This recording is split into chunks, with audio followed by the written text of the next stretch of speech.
Hindi ko naman pala ikamamatay na pag-usapan ako. Masakit malaman na may mga taong ginawang libangan ang pangalan ko.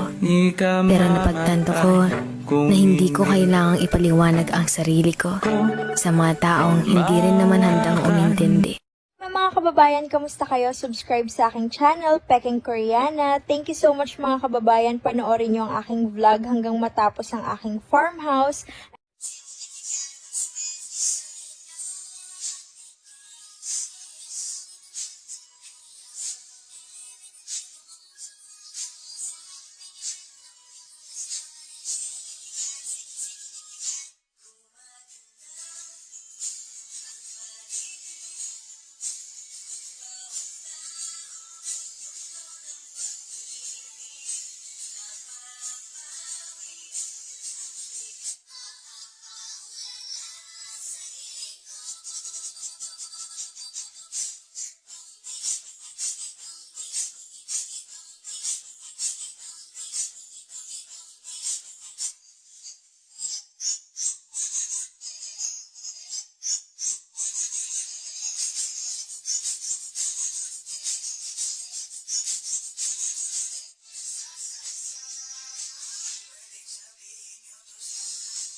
Hi, may mga kababayan, kamusta kayo? TikTok muna tayo. Huwag kalimutan mag-subscribe sa aking YouTube channel na Peking Koreana. Maraming salamat sa inyong suporta at sana ay maging masaya kayo.